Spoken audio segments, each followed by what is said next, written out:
रेणुकाल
कुछो बुझते आगे कभी तकल से बात ठीक बने थी आजा हाथाबा के है अभी पता चल जाते ना नहीं जानते तो मुझे हमरा ट्राई नहीं बने किले नहीं छोड़िए तो नाच करे आजा हाथाबा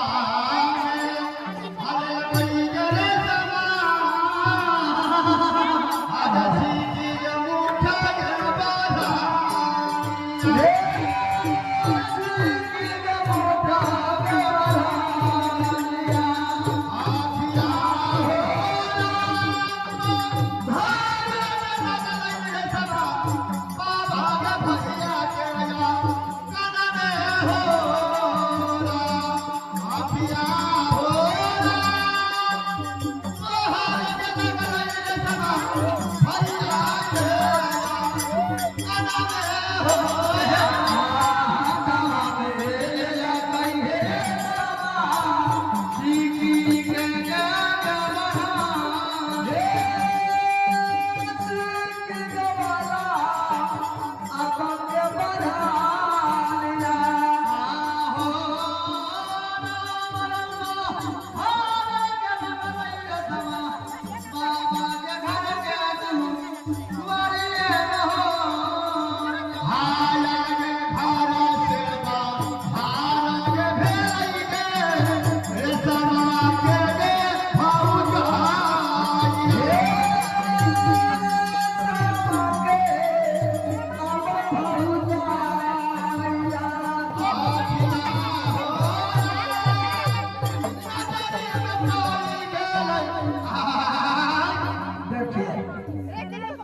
अरे किया ना के तोरा हमरो मांगला तोरा कैला मांगला छै की नहीं ए आगे तू कौन छे पहले बता दा हमरा आगे भूत छे कि बैताल छे दिखा भूजी हे हम ना भूत लगे छियो आने बैताल लगे छियो आने चोर छियो ना सिंगार छियो हे भौजी हे हम ही तोर छोटी नाना के रसमा लगे छियो बम्मा तू लगा था हां हे भौजी आगे बम्मा हे भौजी जेकरा जे 3 से 7 नौकरी रहता है अस्से अगला बात हे भौजी तू 3 से 7 कर हमारा मतलब ले छा एको नौकरी हमर काम नहीं करे छै बात नहीं करे छो ई मत कोई जे हा भर दिन का छै काठी करवाई छै आ ई जे हा पता रखी भर दिन तो हमरे ले करो छै आगे आगे चक्कर लागी